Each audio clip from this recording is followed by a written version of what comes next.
Sufrí un accidente grave y mi hijo prefirió no salirse del cumpleaños de su suegra. Nunca pensé que sería en una cama de hospital donde aprendería la verdad más dolorosa de mi vida.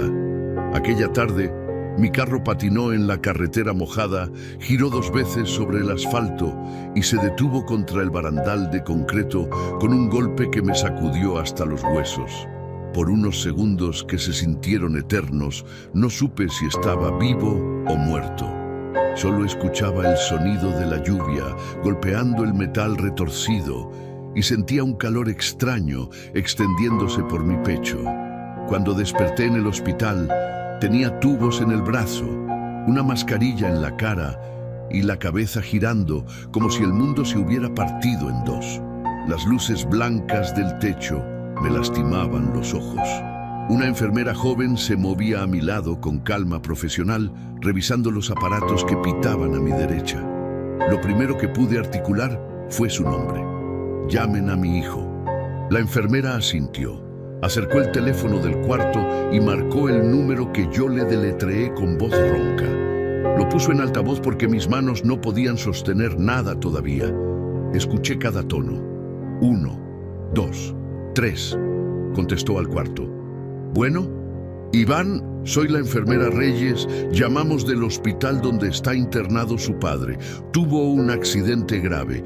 Está estable, pero ahorita estoy en el cumpleaños de mi suegra. No me puedo salir ahorita». Su voz sonó tranquila, sin alarma, sin urgencia, como si le estuvieran avisando de un retraso en el tráfico. Hubo un silencio. La enfermera miró hacia mí con una expresión que intentó no mostrar nada, pero que lo mostraba todo. «Entiendo, señor, pero su padre está... Ahorita no puedo moverme. Si llega a empeorar o si de verdad hace falta algo urgente, me avisan». La llamada terminó. El cuarto quedó en silencio, interrumpido solo por el pitido constante del monitor cardíaco. Yo cerré los ojos. No fue el dolor físico lo que sentí en ese momento. Fue algo más profundo, algo que tardé años en aprender a nombrar. 72 años construyendo una vida, 4 décadas de trabajo, una casa propia en Monterrey, Nuevo León, un rancho en las afueras de la ciudad y cuentas bancarias ganadas con el sudor de cada jornada. Y mi único hijo, la única familia adulta cercana con la que yo realmente contaba en la ciudad, eligió no levantarse de una silla de festejo para venir a verme. Pero lo que Iván no sabía en ese momento era algo muy sencillo, que yo todavía estaba vivo y que tuve tiempo suficiente para cambiarlo todo. Antes de continuar, suscríbanse al canal y díganme en los comentarios desde dónde nos están escuchando. Mi nombre es Martín Fuentes y he aprendido que hay traiciones que no llegan con gritos ni con portazos, sino con silencio. El primer día en el hospital lo pasé solo. No es una queja. A mis 72 años ya sé distinguir entre la soledad que duele y la soledad que simplemente existe. Ese primer día fue de la segunda clase, porque todavía me quedaba el beneficio de la duda. A mi edad, uno aprende a no sacar conclusiones demasiado pronto. Construí todo lo que tengo precisamente porque aprendí a observar antes de concluir. Me desperté pasadas las 7 de la mañana con el brazo izquierdo entumecido por el suero y la boca seca como tierra en agosto. El cuarto tenía una ventana pequeña hacia un patio interior. Por ella entraba una luz grisácea que no alcanzaba a ser sol ni sombra. En la pared de enfrente había un reloj de plástico blanco cuyas manecillas avanzaban con una lentitud que parecía deliberada. El doctor Lozano entró poco después del desayuno. Hombre de unos 50 años, cabello canoso en las sienes y voz pausada de quien ha aprendido a darle malas noticias a la gente sin asustarla innecesariamente. «Estuvo usted muy cerca, don Martín», me dijo mientras revisaba mi expediente. 2 costillas fracturadas, contusión en el hombro derecho y una pequeña hemorragia interna que ya está controlada. Necesitamos tenerlo aquí observado al menos 10 días. ¿10 días? Repetí. Mínimo. El cuerpo a esta edad no perdona los apuros. Asentí. No tengo miedo a los médicos. Los respeto, que es diferente. Lo que sí me pesó fue pensar en mi casa de Monterrey vacía, en el rancho sin atender, en los pendientes que nadie más conoce como yo. Hay cosas que uno construye tan a su medida que resulta difícil imaginar que alguien más pueda manejarlas con el mismo cuidado. A media mañana, la enfermera Reyes entró con mis medicamentos. Era una mujer de unos 35 años, seria pero amable, con esa eficiencia discreta que tienen las personas acostumbradas a ver el dolor ajeno sin endurecerse del todo. Me tomó la presión, revisó el suero, anotó algo en su tableta y estuvo a punto de salir cuando me animé a preguntarle algo. ¿Volvió a llamar mi hijo después de anoche? Ella se detuvo un segundo. No, don Martín. Está bien, dije, y lo creí. Eso es lo que más me pesa ahora. No que Iván no haya llamado, sino que yo lo justifiqué antes de que él tuviera que hacerlo. Me dije que estaba ocupado, que el susto de la noche anterior lo habría paralizado y que a veces los hombres reaccionan así, con distancia, cuando no saben cómo manejar el miedo. Me lo dije con la misma convicción con que uno se dice que el dolor en el pecho es solo cansancio. La mañana pasó lenta. Alguien dejó un periódico del día anterior en el buró. Lo leí completo, incluyendo los anuncios clasificados. Cuando uno no puede moverse, aprende a agradecerle a la mente por seguir funcionando. Al mediodía intenté comer algo del menú del hospital. Sopa de fideos aguada y pollo cocido sin sal. No me quejé. En mis años de trabajo hubo épocas en que comí peor, de pie, con las manos sucias y sin saber si el día siguiente traería más. Por la tarde, el cuarto se puso más silencioso. El olor a desinfectante se mezclaba con algo metálico que venía del pasillo, y las voces lejanas de otros pacientes llegaban amortiguadas a través de la puerta entornada. Pensé en el rancho, en los 2 trabajadores que tenía contratados y que seguramente ya sabían del accidente por los vecinos, en si alguien les había avisado qué hacer mientras yo no estaba. Pensé en Iván, no con coraje, todavía no, con esa preocupación tranquila que tiene un padre cuando no sabe exactamente en qué anda su hijo, pero confía en que algo bueno lo detiene. A las 4 de la tarde pedí que le llamaran. La enfermera marcó el número desde el teléfono de la estación. Contestó al segundo tono. Bueno, Iván, soy tu padre. Papá. Una pausa corta. ¿Cómo estás? Aquí, con 2 costillas rotas y suero en el brazo. Qué bueno que ya estás estable. Eso me tranquilizó mucho. Noté que no preguntó cómo había ocurrido el accidente. No preguntó si me había lastimado la cabeza, ni si necesitaba algo traído de la casa, ni si había alguien conmigo. Su tranquilidad no sonaba a alivio, sonaba a distancia administrada. Estoy en el trabajo, papá, añadió antes de que yo dijera algo más. Pero mañana paso a verte, te lo prometo. Está bien, hijo, respondí, y colgamos. Me quedé viendo el techo durante un buen rato. Las grietas del plafón formaban líneas que no llevaban a ningún lado. Afuera, en el pasillo, alguien empujaba un carrito con ruedas chirriantes. El monitor cardíaco seguía pitando con su ritmo exacto e indiferente. Me dije que al día siguiente todo estaría más claro, que Iván aparecería por esa puerta con su expresión de siempre, un poco apresurada, un poco distraída, pero presente. Y que yo volvería a creer, como había creído siempre, que la familia es lo que uno decide que sea.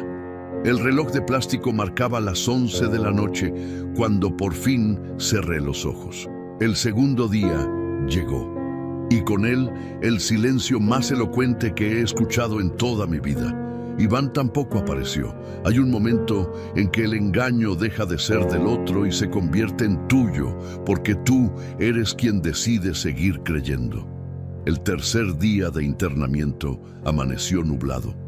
Desde mi ventana hacia el patio interior solo se veía un trozo de cielo gris que no prometía nada. El frío de la madrugada todavía se sentía en el cuarto a pesar de la calefacción.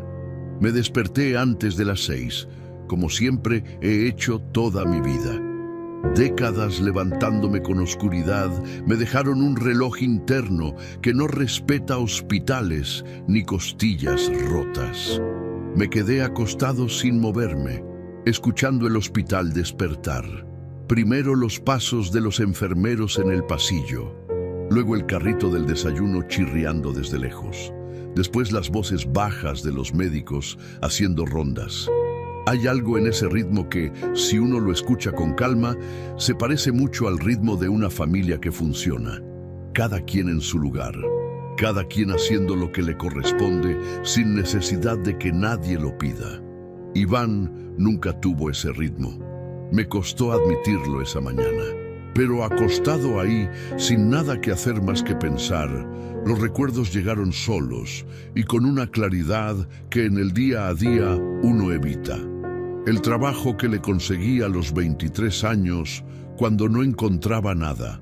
El dinero que le presté a los 31 para el enganche de su departamento.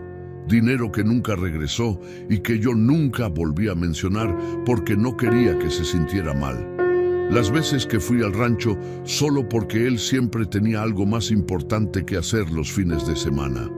No lo juzgué en ese momento. Preferí pensar que había algo que yo todavía no estaba viendo. El doctor Lozano pasó temprano a revisar mis estudios. «Va bien, don Martín», dijo con su tono de siempre. «La hemorragia sigue controlada. Si todo marcha así, en unos días podemos hablar de su recuperación en casa». «¿Cuántos días más aquí?», pregunté. «Mínimo una semana más. No podemos apresurarnos». Asentí. «Una semana. 7 días más mirando ese reloj de plástico blanco». A media mañana pedí que llamaran a Iván. La enfermera Reyes lo hizo sin decir nada. Era buena persona. De las que no hacen preguntas cuando ya conocen la respuesta. Contestó después de varios tonos. Esta vez tardó más. «Bueno, Iván, soy tu padre». «Papá, ahorita estoy manejando. Espérame». Escuché ruido de fondo. Algo que podía ser tráfico o podía ser cualquier otra cosa. «Te escucho», dije. «Oye, fíjate que ayer se nos complicó la noche en la casa. Carla se sintió mal y terminé quedándome con ella y con Sofía». «Entiendo», respondí. «Hoy tampoco voy a poder en la mañana. La estoy llevando al médico ahorita, pero al rato que la deje, paso al hospital. En la noche, te lo juro». «Carla al médico». Eso fue lo que dijo. «No te preocupes, hijo», le dije. «Atiende a tu familia». Y lo dije en serio, porque así me criaron. Primero la familia, siempre la familia. Lo que no supe en ese momento era cuánto iba a cobrarme esa frase. La tarde llegó despacio. Me entretuve leyendo las instrucciones del frasco de pastillas que tenía en el buró. Después conté las baldosas del techo. Después me quedé viendo la puerta, esperando que se abriera. La enfermera del turno vespertino era diferente. Una muchacha joven, con coleta y pasos rápidos, que entraba y salía sin hacer conversación. Me tomó los signos vitales 2 veces y me dejó el menú de la cena doblado sobre la mesita. Pollo otra vez. Comí despacio. Masticar con cuidado se había vuelto una necesidad con las costillas así. Cada movimiento brusco mandaba un recordatorio doloroso de que el cuerpo tiene sus propias reglas y no negocia. Las 6 de la tarde, las 7, las 8. Me recosté con la televisión encendida en un canal de noticias que no me interesaba, solo para tener voces en el cuarto.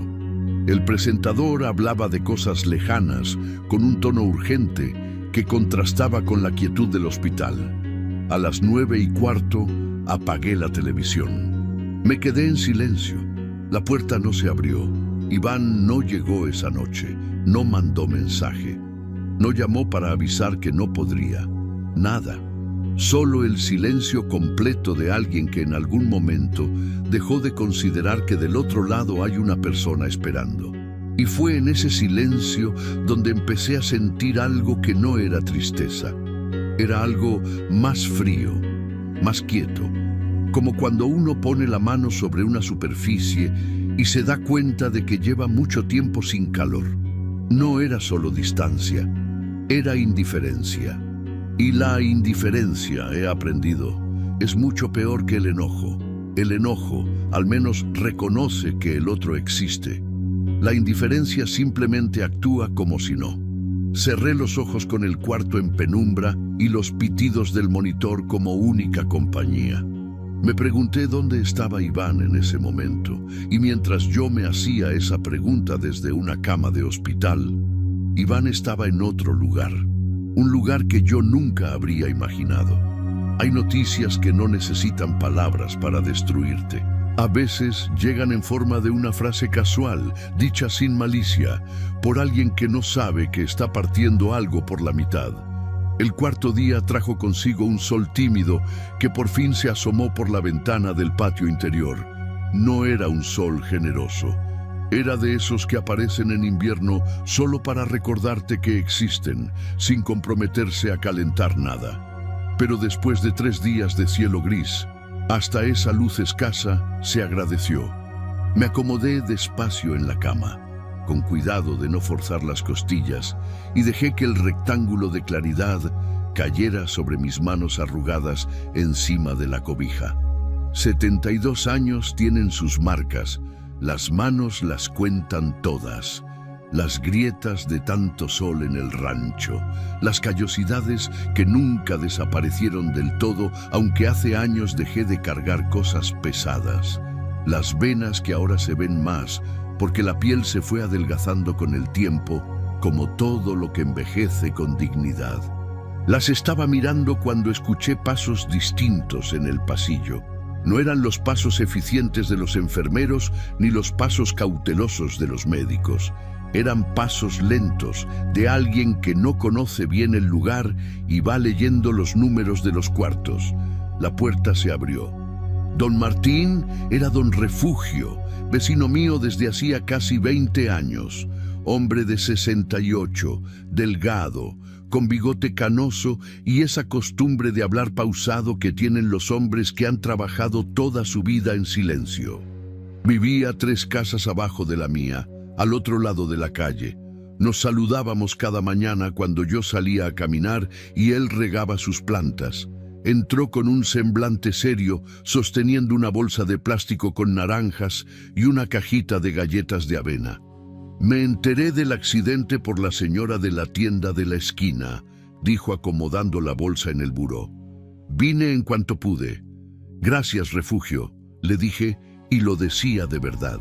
Se sentó en la silla junto a la cama. Se quitó la gorra y la sostuvo entre las manos con esa incomodidad honesta que tienen los hombres de campo cuando están en espacios cerrados y formales. Me preguntó por el accidente, por el diagnóstico, por cómo me había tratado el personal. Preguntas reales de alguien que escucha las respuestas. Estuvimos hablando cerca de media hora, de cosas simples, del rancho, del clima, de un problema con el drenaje en nuestra calle que llevaba meses sin resolverse. Era una conversación sin peso, y precisamente por eso me hizo bien. A veces, lo que más necesita uno no es que le resuelvan nada, sino que alguien se siente y hable de cosas normales como si todo fuera a seguir siendo normal. Fue hacia el final de la visita cuando don Refugio frunció un poco el ceño. «Oiga, don Martín», dijo con esa vacilación de quien no sabe si debe decir algo. «Dígame». Vi a su hijo ayer. Hizo una pausa corta. «En su casa». Algo se movió en mi pecho. No dolor todavía, solo atención. El mismo instinto que uno desarrolla después de décadas de tratos y negocios, cuando el cuerpo reconoce que algo importante está a punto de decirse. ¿A Iván?, pregunté con calma. Sí, estaba estacionado en la entrada. Don Refugio bajó un poco la voz, como si la conversación de repente necesitara menos aire. Y había otro carro también, un señor con saco y una carpeta grande. No lo reconocí. Me quedé en silencio un momento. ¿A qué hora fue eso?, pregunté. Como a las 11 de la mañana. Yo iba saliendo al mandado y los vi. El señor del saco estaba midiendo algo en la fachada con una cinta métrica. Hizo una pausa. Entraron los tres a la casa. Iván, ese señor y Carla. 3 imágenes aterrizaron en mi mente con un peso que no correspondía a su tamaño. Un señor con carpeta, midiendo la fachada. Iván me había dicho esa mañana que estaba llevando a Carla al médico, que por eso no había podido ir al hospital, que en cuanto la dejara pasaría a verme. Don Refugio me miraba con esa incomodidad de quien ya sabe que dijo demasiado, pero tampoco podía no haberlo dicho. «Perdone si me metí donde no debía, don Martín». «No», respondí. «Al contrario, gracias». Se fue poco después. Me dejó las naranjas, las galletas y algo que no cabe en ninguna bolsa. Me quedé solo con el sonido del monitor y la luz tímida de invierno entrando por la ventana. Un señor con saco y una carpeta grande, midiendo la fachada de mi casa. No hacía falta haber vendido una sola propiedad en la vida para entender lo que significaba. En 40 años de manejar propiedades y tratos, había visto ese perfil cientos de veces. La carpeta con fichas técnicas, la cinta métrica, la forma de caminar alrededor de una propiedad como quien ya está calculando algo. Era un corredor de bienes raíces. Iván había llevado a un corredor a mi casa, la que construí hace 38 años con mis propias manos. La que tiene los pisos que yo mismo elegí, las ventanas que mandé hacer a medida, el jardín que mi esposa plantó antes de morir y que yo he cuidado desde entonces, como si cuidarlo fuera una forma de que ella siguiera presente. Mi corazón latió con fuerza durante unos segundos, no de miedo, de una comprensión que llega cuando uno ya no puede seguir mirando hacia otro lado. Iván no estaba ocupado. Iván no estaba en el trabajo ni llevando a Carla al médico, ni resolviendo asuntos urgentes. Iván estaba en mi casa, mostrándosela a alguien, mientras yo luchaba por recuperarme en esa cama. Mi hijo ya estaba mostrando la casa a compradores. Hay personas que no mienten con palabras falsas, sino con verdades a medias, que son la forma más cobarde de engañar. Esa noche no dormí bien. No fue por el dolor físico, que ya había encontrado su lugar tolerable dentro de mi cuerpo. Fue por lo otro, por esa imagen que no podía sacarme de la cabeza. Iván en la entrada de mi casa, junto a un hombre con saco y carpeta, mientras Carla caminaba a su lado con esa seguridad que tienen las personas que ya decidieron algo antes de que nadie les diera permiso. Me la imaginé midiendo los cuartos con la mirada, calculando. Esa mujer siempre calculó. Desde la primera vez que Iván me la trajo a conocer, 8 años atrás, supe que Carla Mendoza era de las personas que entran a un lugar y en los primeros 5 minutos ya saben cuánto vale y cómo podrían aprovecharlo. No lo digo con odio, lo digo porque es lo que vi y aprendí hace mucho tiempo a creer en lo que veo antes que en lo que me dicen. Iván, en cambio, siempre fue más fácil de leer, impaciente, acostumbrado a que las cosas llegaran antes de que él tuviera que trabajarlas del todo. No porque yo lo hubiera malcriado a propósito, sino porque uno comete errores sin saberlo y los hijos los heredan sin pedirlos. Me pregunté en qué momento empezó todo esto. Si había una conversación específica entre ellos dos, en alguna cocina, en alguna noche, donde Carla le había dicho a Iván algo como: «Cuando tu papá ya no esté, esa casa vale mucho», o si había sido más gradual, más silencioso. Una idea que fue creciendo sola, alimentada por las deudas que yo sabía que Iván tenía, aunque nunca me las confesara, por los gastos que Carla exigía y que su sueldo no alcanzaba a cubrir. No encontré la respuesta esa noche, solo encontré más silencio. A la mañana siguiente pedí que llamaran a mi hijo. Esta vez tardé más en pedirlo. Esperé hasta las 10. Me tomé el desayuno despacio. Hablé un momento con el doctor Lozano sobre los resultados de los estudios de la noche anterior. Dejé que la enfermera Reyes hiciera su ronda completa antes de decirle: cuando pueda, le marcaría a mi hijo. Ella lo hizo sin demora. El teléfono timbró 4 veces antes de que Iván contestara. Bueno, su voz sonó diferente a las anteriores, más alerta, como alguien que esperaba una llamada, pero no exactamente esta. Iván, soy tu padre, papá. Una pausa de un segundo. ¿Cómo amaneciste? Aquí vamos, respondí. ¿Cómo está Carla? ¿Se mejoró? Otro silencio, brevísimo, pero yo lo escuché. Sí, ya está mejor, gracias. Carraspeó. Oye, papá, fíjate que ayer al final no pude ir porque se complicó la cosa con el médico de Carla. Tardaron mucho y ya era noche cuando salimos. No te preocupes, dije. Pero este fin de semana sí voy. El sábado en la mañana, sin falta. Escuché el tono de quien hace una promesa, calculando ya cuánto margen tiene para no cumplirla. Está bien, hijo, respondí. Oye, ¿y tú por la casa has pasado? Quería saber si todo está en orden. Otro silencio. Más largo.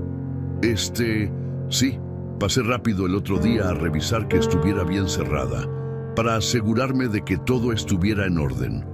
Mentira. Lo dijo con esa fluidez de quien lleva tiempo ensayando respuestas para preguntas que aún no le han hecho. Qué bueno, dije solamente. Cuida que el jardín no se seque. Las plantas necesitan agua cada tercer día. Se quedó callado un momento. Sí, papá. Claro. Colgamos. Me quedé con el teléfono prestado en la mano durante unos segundos antes de devolvérselo a la enfermera. Ella lo tomó sin decir nada y salió del cuarto con pasos discretos.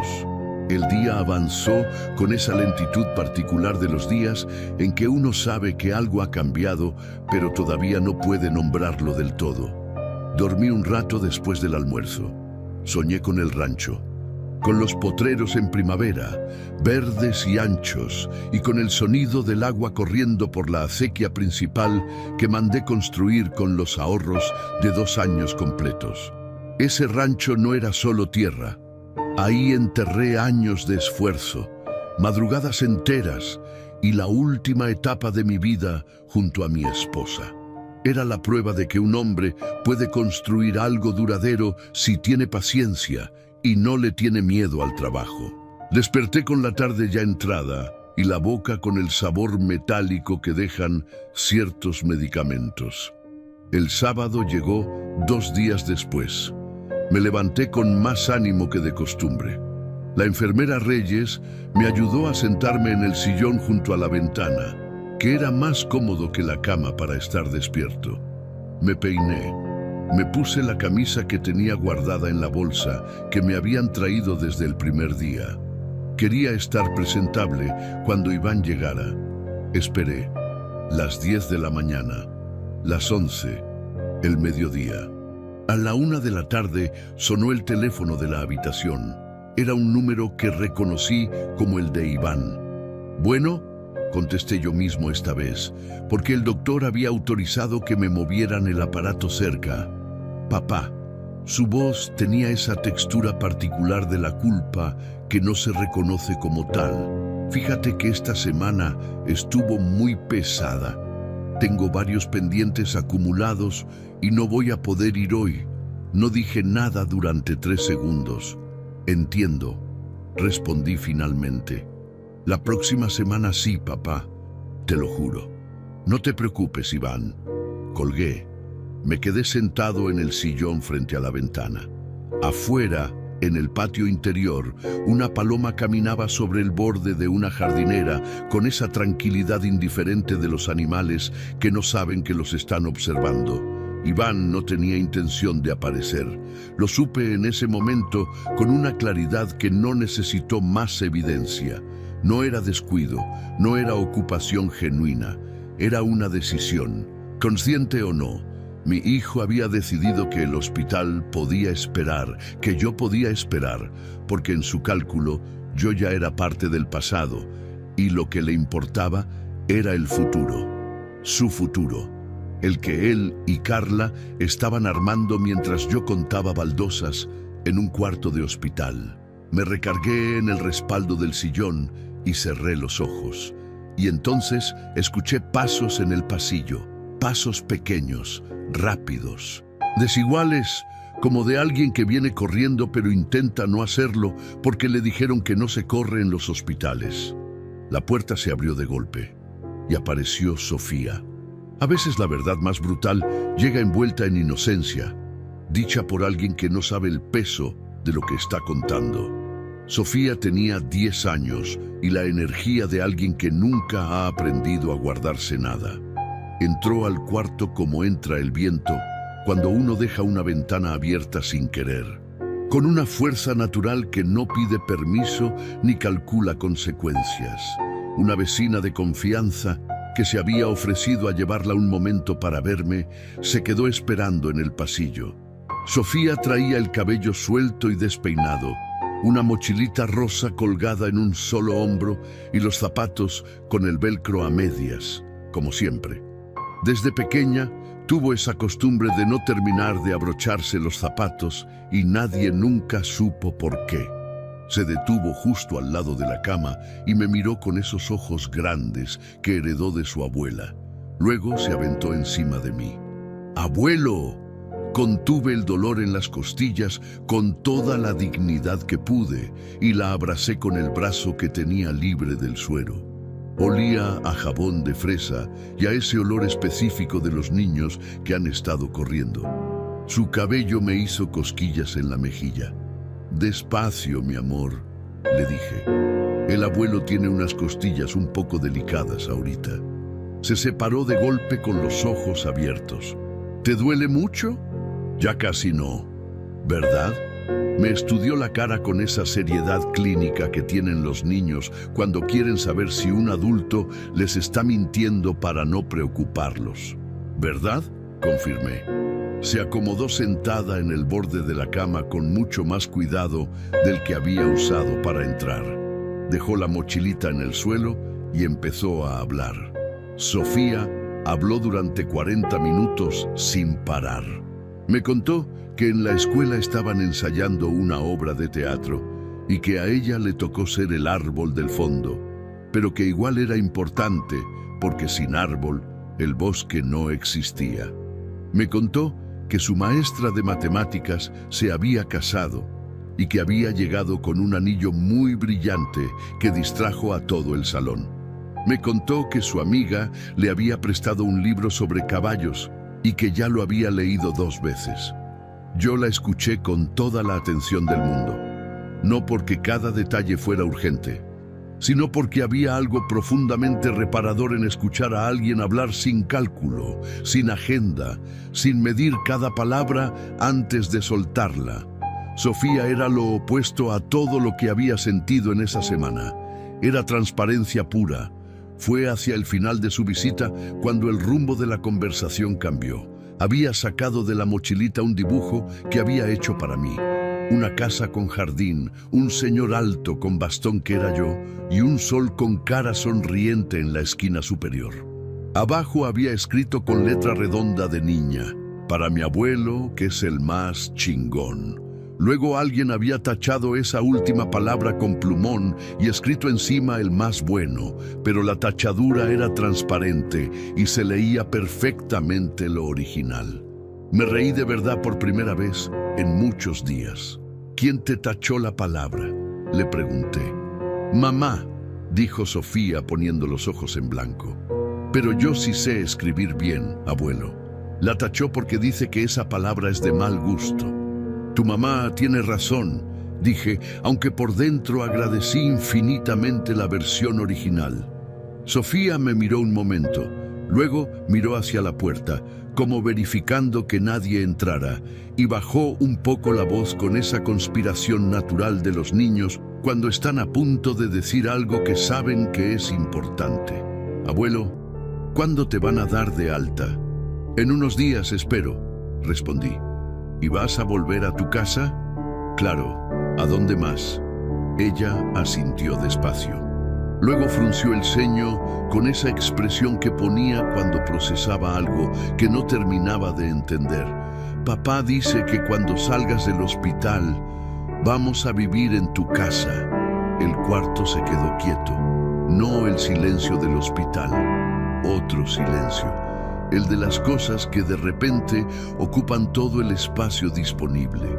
¿Eso dijo?, pregunté con voz tranquila. Sí. Sofía jugueteaba con el velcro de sus zapatos sin darse cuenta. Dijo que iba a ser más práctico, que así todos estaríamos juntos. Respiré despacio por la nariz. ¿Y tú qué piensas de eso?, le pregunté. Me gusta tu casa, dijo con honestidad simple. Tiene jardín, mi departamento no tiene. Asentí. Sofía siguió jugueteando con el velcro. Luego levantó la vista con esa expresión de quien recuerda algo que había guardado sin saber bien dónde. Aunque mamá dijo algo raro.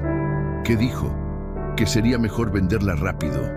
Esas 4 palabras cayeron en el cuarto como caen las piedras en el agua quieta, sin ruido inmediato, pero con ondas que se expanden hacia todos lados.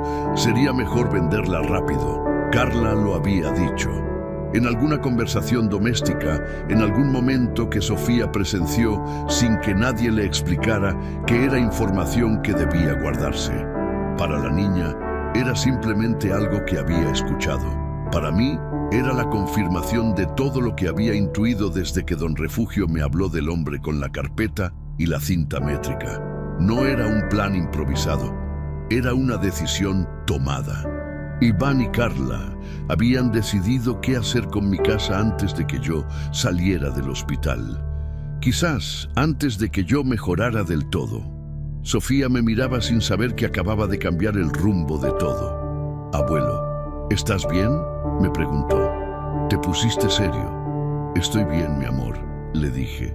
Solo estaba pensando. ¿En qué? En que ese dibujo tuyo lo voy a poner en la pared de mi cuarto cuando llegue a casa. Ella sonrió con toda la cara. Un rato después, la vecina del pasillo se asomó al cuarto, me saludó con respeto y le avisó a Sofía que era hora de irse. La niña me dio otro abrazo, esta vez con más cuidado. ¿Puedo volver a visitarte?, me preguntó al oído. Cuando quieras, respondí. La vi salir con su mochilita rosa y sus zapatos a medio abrochar. Y cuando la puerta se cerró, me quedé solo con todo lo que ella había dicho sin saber que lo decía. En ese momento algo se ordenó dentro de mí con una claridad que no había tenido en muchos años. Iván no estaba ocupado. Iván estaba preparando el futuro sin mí.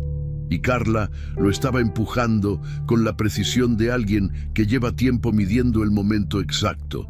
Pero había algo que ninguno de los dos había calculado, que yo todavía estaba aquí y que todavía tenía tiempo para actuar. Un hombre que ha construido todo desde cero sabe exactamente cómo protegerlo, porque conoce cada ladrillo, cada documento y cada peso que puso en ello. Esa noche no dormí. Pero no fue un insomnio de angustia, fue el insomnio de los hombres que están pensando con precisión. El tipo de vigilia que me había acompañado muchas veces a lo largo de mi vida cuando había decisiones importantes que tomar. Cuando compré el terreno del rancho, cuando firmé el crédito de la casa, cuando tuve que cerrar un negocio que no estaba funcionando antes de que me hundiera del todo. Esas noches de cálculo tranquilo que al día siguiente se convierten en acciones concretas. La diferencia era que esta vez no estaba calculando cómo crecer, estaba calculando cómo proteger lo que ya había construido. Me quedé acostado con los ojos abiertos mirando el techo oscuro del hospital. Las luces del pasillo se filtraban por la rendija de la puerta y dibujaban una línea delgada de claridad en el piso. El monitor cardíaco pitaba con su ritmo indiferente. Afuera, en algún punto del pasillo, alguien hablaba en voz baja con esa urgencia contenida de las emergencias nocturnas. Fui ordenando las cosas en mi mente como quien ordena documentos sobre una mesa. La casa, escriturada a mi nombre desde hace 38 años, sin hipoteca, sin adeudos, sin copropiedad, completamente mía. Valuada por corredores de la zona en más de 3.500.000 pesos. El rancho, adquirido en partes a lo largo de 20 años. 2 fracciones que compré en momentos distintos y que unifiqué en una sola escritura hace 12 años. También a mi nombre, también sin cargas.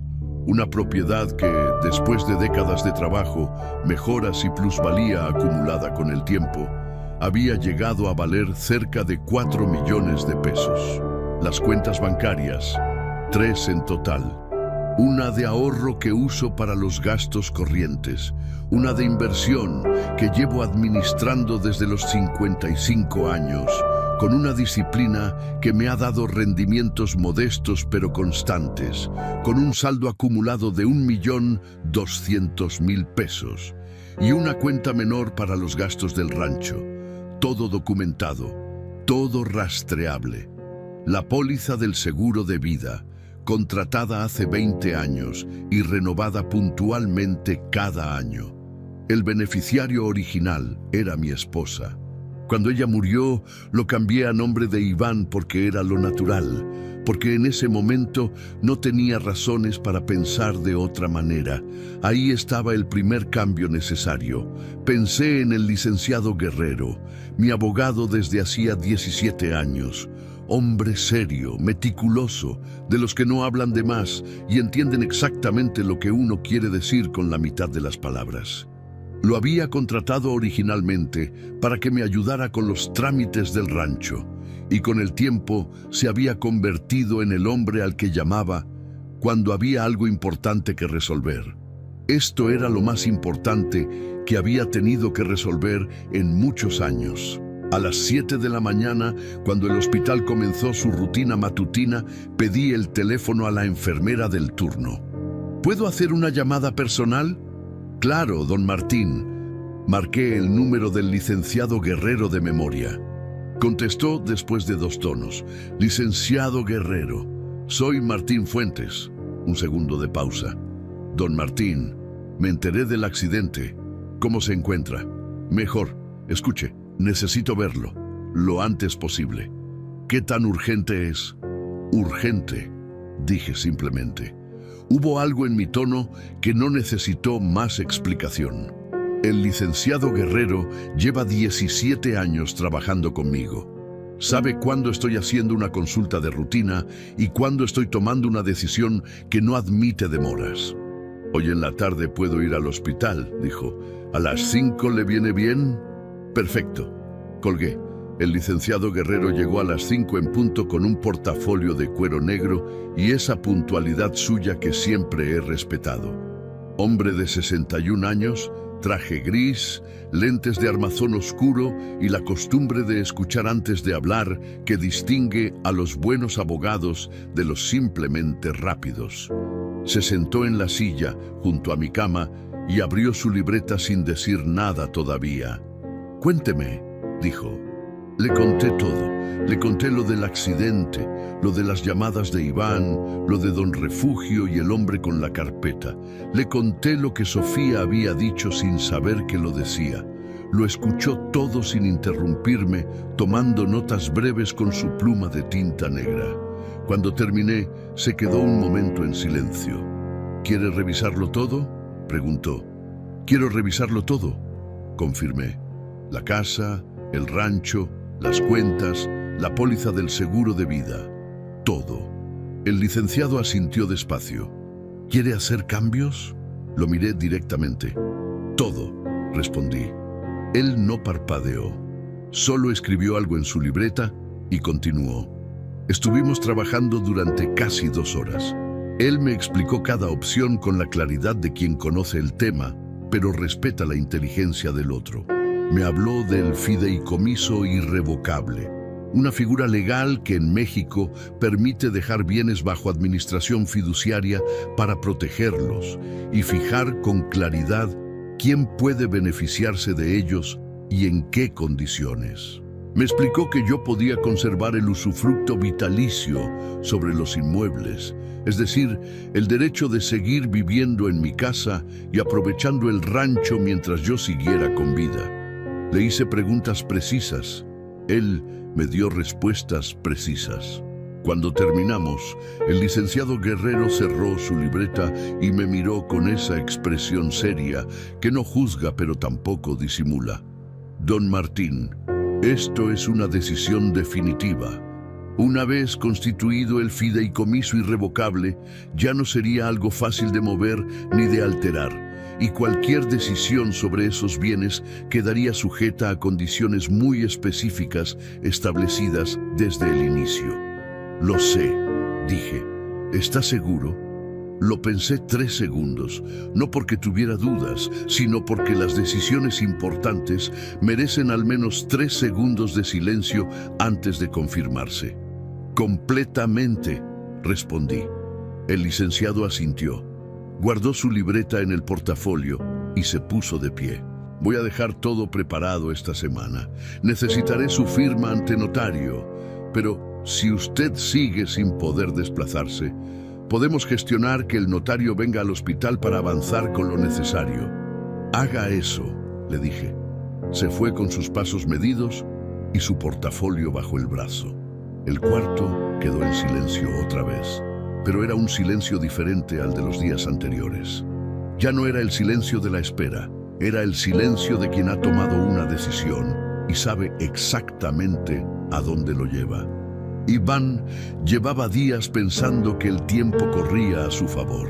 Lo que no sabía era que yo también había estado usando ese tiempo y que cada hora que él perdió, sin venir a verme, yo la había invertido en asegurarme de que él nunca más tendría control sobre lo que construí en toda mi vida. Hay sonrisas que duelen más que una bofetada, porque por lo menos la bofetada es honesta. Iván apareció el 13º día, no el primero, no el segundo, no el fin de semana que prometió, ni la semana siguiente que juró. El 13º día, casi 2 semanas completas después del accidente, cuando las costillas ya estaban en proceso de soldarse solas y yo había aprendido a moverme con una cautela que con el tiempo se vuelve costumbre. Escuché sus pasos en el pasillo antes de que abriera la puerta. Los reconocí de inmediato. Iván siempre caminó con ese paso ligeramente apresurado de quien llega tarde a todos lados, pero nunca lo admite. Pasos que dan a entender que el retraso no fue culpa suya, sino del mundo que no supo organizarse a su alrededor. La puerta se abrió. Entró con una sonrisa. No era la sonrisa de alguien que llega aliviado de ver a su padre recuperado. Era esa otra sonrisa, la que uno construye antes de entrar a un lugar donde sabe que no debería haber tardado tanto. La sonrisa que funciona como escudo y como argumento al mismo tiempo. Traía en la mano una bolsa con algo para desayunar. Ese tipo de detalle pequeño que a veces la gente usa para cubrir una ausencia demasiado grande. ¿Cómo estás, papá?, dijo acercándose. Se inclinó para darme un abrazo que duró exactamente lo suficiente para ser contado como abrazo sin serlo del todo. Olía a colonia cara, traía una camisa planchada y el cabello ordenado. No venía del trabajo ni de ninguna urgencia.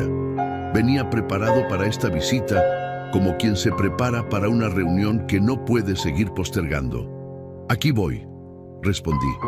Se sentó en la silla junto a la cama.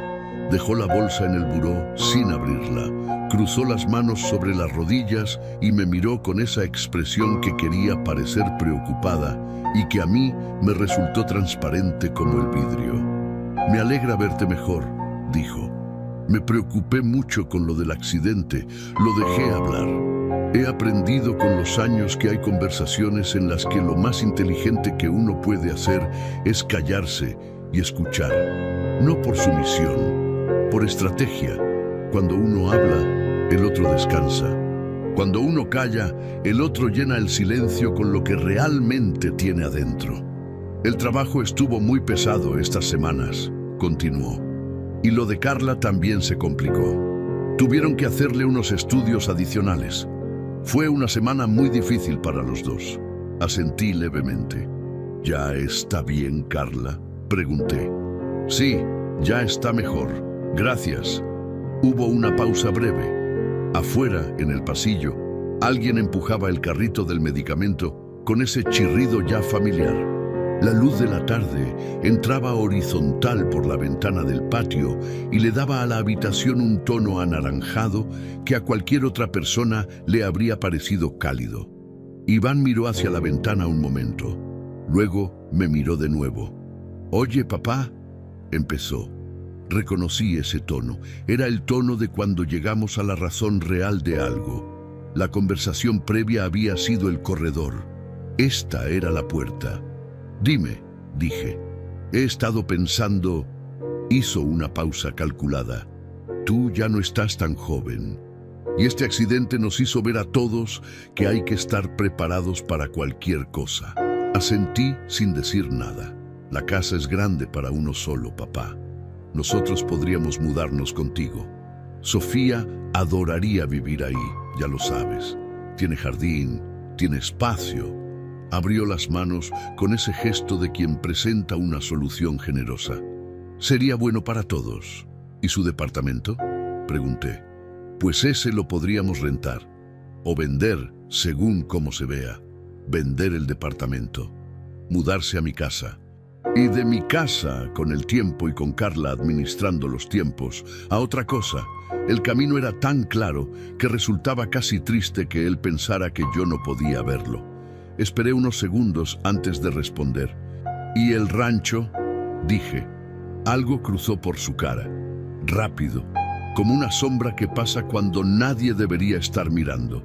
«El rancho también habría que revisarlo», dijo eligiendo las palabras con más cuidado que antes. «Ya tiene años. Los dos trabajadores cuestan. Y tú ya no puedes estar yendo y viniendo como antes. Quizás sería más práctico». «¿Más práctico qué?», lo interrumpí suavemente. Se detuvo. «Pues valorar si tiene sentido seguir teniéndolo», dijo al fin.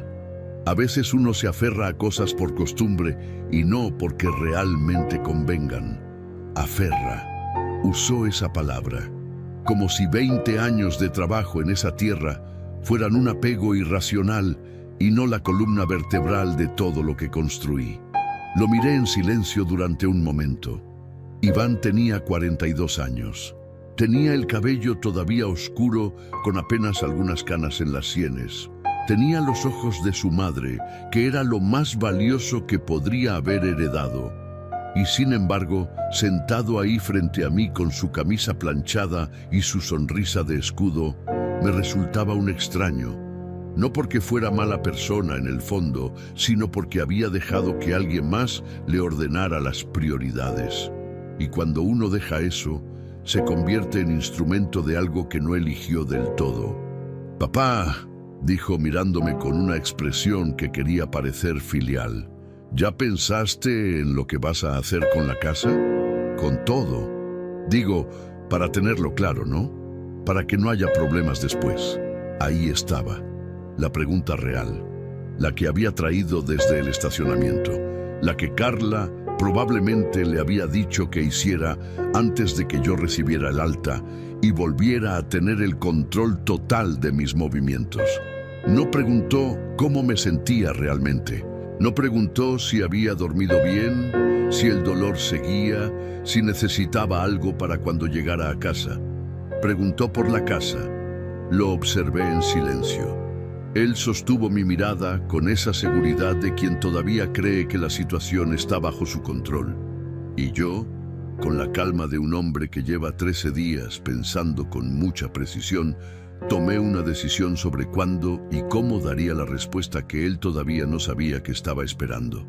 «Sí, Iván», dije finalmente. «Ya pensé». Él se inclinó levemente hacia adelante. «¿Y?»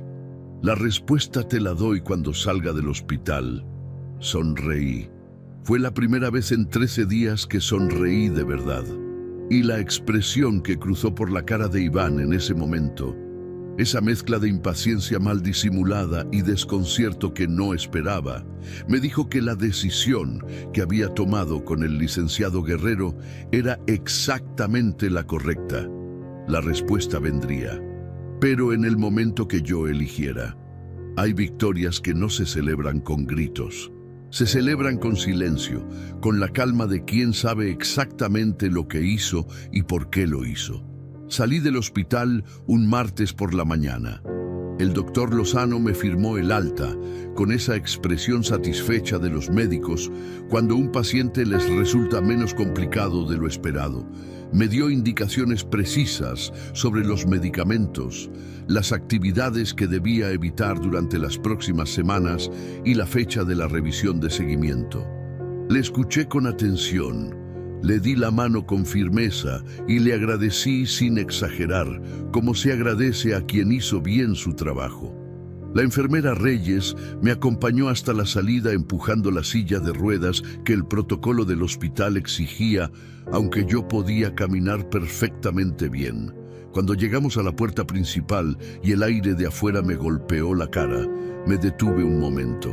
El sol de esa mañana era diferente al que había visto por la ventana del patio interior durante 16 días. Era un sol completo, sin cristal de por medio, con ese olor a tierra y a ciudad que uno da por sentado hasta que pasa un tiempo sin él. Respiré hondo. Las costillas protestaron levemente, pero era una protesta manejable, el tipo de dolor que recuerda que uno está vivo. «Que se mejore del todo, don Martín», me dijo la enfermera Reyes. «Gracias por todo», respondí. Y lo dije con el peso real de esas palabras. El taxi que había pedido el licenciado Guerrero me esperaba en la entrada. No llamé a Iván para avisarle del alta. Eso también fue una decisión. Llegué a mi casa en Monterrey pasadas las 10 de la mañana.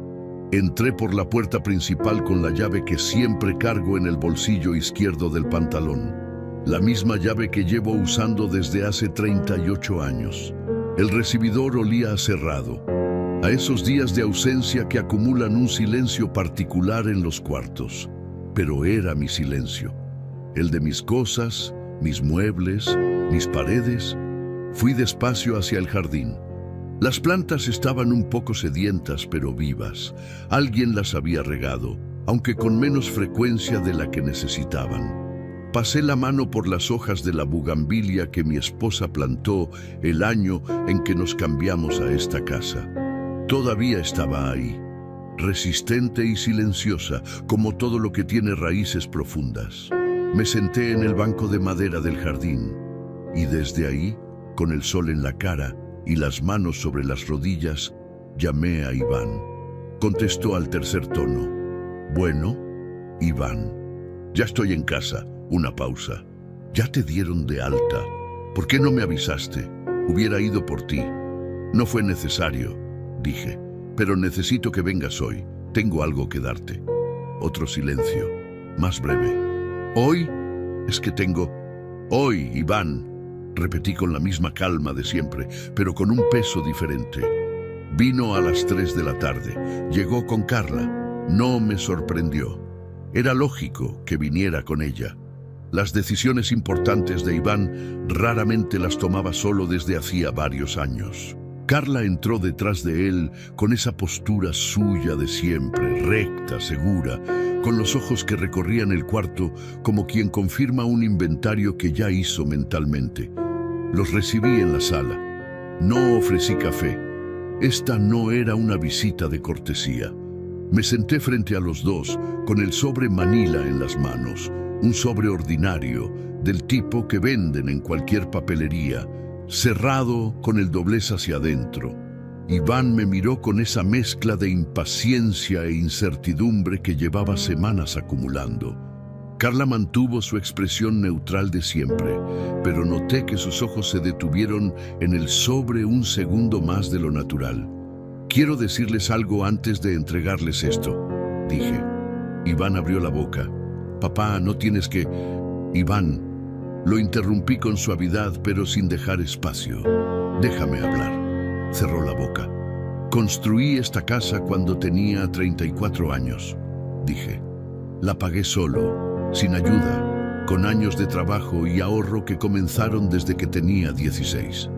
El rancho lo fui comprando en pedazos a lo largo de 20 años más. Cada metro de tierra, cada mejora, cada documento lleva mi nombre porque yo lo gané con tiempo, con esfuerzo y con decisiones que tomé cuando nadie me regalaba nada. Los miré a los dos. Carla sostuvo mi mirada. Iván bajó la vista un momento hacia el suelo. Cuando tuve el accidente, continué, lo primero que pedí fue que te llamaran a ti, porque eres mi hijo. Porque durante 42 años creí que eso significaba algo concreto en los momentos que importan. Iván levantó la vista. Papá, estuve 16 días en ese hospital, dije. Viniste uno. El cuarto se quedó en silencio. Carla no movió un músculo. Iván apretó levemente la mandíbula. No te lo digo para hacerte sentir mal, continué. Te lo digo para que entiendas por qué tomé la decisión que tomé. Porque las decisiones importantes necesitan una razón sólida. Y tú me la diste sin querer. Extendí el sobre hacia él. Lo tomó con una mano que no estaba del todo firme. Lo abrió despacio. Sacó los documentos. Un juego de hojas notariales con sellos, firmas y anexos que el licenciado Guerrero había dejado perfectamente preparado.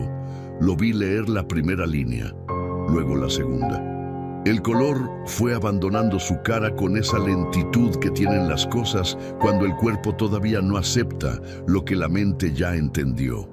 Fideicomiso irrevocable. Bienes fideicomitidos, la casa de Monterrey, Nuevo León, y el rancho que yo tenía en las afueras de la ciudad. Institución bancaria designada como fiduciaria. El fideicomitente conserva usufructo vitalicio sobre los bienes inmuebles durante su vida. Beneficiaria única, Sofía Fuentes, menor de edad. Los bienes quedarán administrados por la institución fiduciaria conforme a las reglas del fideicomiso, hasta que ella cumpla la edad establecida, sin facultad de sus padres para vender, gravar o disponer de ellos. La póliza del seguro de vida también había sido modificada para que Sofía quedara protegida bajo el mismo esquema de administración. Iván levantó la vista hacia mí. Sus ojos tenían algo que no les había visto antes. No era enojo todavía.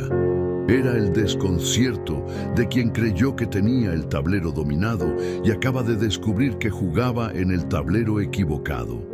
Carla extendió la mano hacia los documentos con un gesto que quería parecer casual. Iván se los pasó. Ella los leyó con esa velocidad de quien sabe exactamente qué está buscando. La vi encontrarlo, la vi entender y la vi, por primera vez desde que la conocí, quedarse completamente quieta sin saber qué decir. El fideicomiso irrevocable, constituido ante notario público, levantaba una barrera legal muy difícil de combatir para cualquiera de los dos. La casa, el rancho y las cuentas de inversión quedaban protegidos bajo una figura legal que Iván y Carla no podían controlar ni disponer a su antojo. La beneficiaria única era Sofía, con una administración fiduciaria que excluía a sus padres de cualquier decisión sobre los bienes hasta que ella alcanzara la edad establecida. Y yo conservaba el usufructo vitalicio, el derecho de seguir viviendo en mi casa y aprovechando mi rancho mientras siguiera con vida. Iván no podía vender, no podía hipotecar, no podía disponer de nada como si fuera suyo. No podía tocar un solo peso de ese patrimonio. «Papá», dijo finalmente con voz baja, esto es una exageración». «No», respondí, «es una consecuencia». «¿Una consecuencia de qué?», intervino Carla con esa voz controlada que usa cuando quiere parecer razonable. La miré directamente. Yo no reaccioné por impulso, Carla. Tomé decisiones con la cabeza fría, y eso es muy distinto. Ella cerró la boca. Iván me miró durante un momento largo. En su cara había capas, la sorpresa, la rabia contenida. Y debajo de todo eso, enterrada pero presente, algo que se parecía a la vergüenza. ¿Y yo?, dijo al fin. ¿Qué me dejas a mí? Respiré. Esa pregunta que lo resumía todo. No, ¿por qué hiciste esto, papá? No, ¿qué fallé? No, ¿cómo lo remediamos? Sino, ¿qué me dejas a mí? Te dejo lo mismo que yo tuve cuando empecé, respondí. 2 manos y la posibilidad de construir algo propio. Iván se quedó en silencio. Me puse de pie despacio, con el cuidado que todavía exigían mis costillas, y caminé hacia la puerta de la sala. La abrí. Esta conversación terminó, dije. Si Sofía quiere seguir viéndome o necesita algo de mí, mi puerta seguirá abierta para ella. Eso nunca va a cambiar. Salieron. Carla primero sin decir nada, con esa rigidez de quien no está acostumbrado a perder. Iván último, con los documentos todavía en la mano y la mirada de alguien que acaba de entender que algunas puertas, una vez cerradas, no vuelven a abrirse desde afuera. Cerré la puerta. El silencio de la casa me recibió completo. Volví al jardín. Me senté otra vez en el banco de madera frente a la bugambilia de mi esposa. El sol de la tarde caía oblicuo sobre las plantas y las hacía brillar con esa luz particular que tienen las cosas vivas cuando las toca el momento exacto del día. Pensé en lo que acababa de ocurrir. No sentí una victoria limpia. Sentí otra cosa, algo más difícil de nombrar. La paz extraña y un poco triste de quien tuvo que protegerse de su propio hijo. La claridad de haber actuado bien aunque doliera. Y pensé en Sofía, en sus zapatos a medio abrochar, en su dibujo con el sol de cara sonriente, en esa palabra tachada con plumón que se leía de todas formas. Ella crecería con una base sólida debajo de los pies, con tierra propia y documentos que nadie podría quitarle, con el trabajo de toda mi vida convertido en el piso desde donde ella construiría el suyo. Eso no era solo una herencia, era la forma más silenciosa y más firme que encontré de protegerla. Me quedé sentado en ese jardín hasta que el sol bajó del todo y el aire se puso frío. Y mientras la oscuridad llegaba despacio sobre las plantas de mi esposa, pensé en algo que me ha acompañado desde entonces, que un hombre puede perder muchas cosas a lo largo de su vida: la salud, el tiempo, las personas que amó. Pero hay algo que nadie puede quitarte si tú no lo permites: la dignidad de decidir por ti mismo hasta el último momento. Eso fue lo que terminé haciendo durante esos 16 días de hospital. No me quedé esperando a que alguien resolviera mi vida por mí. Tomé mis decisiones a tiempo.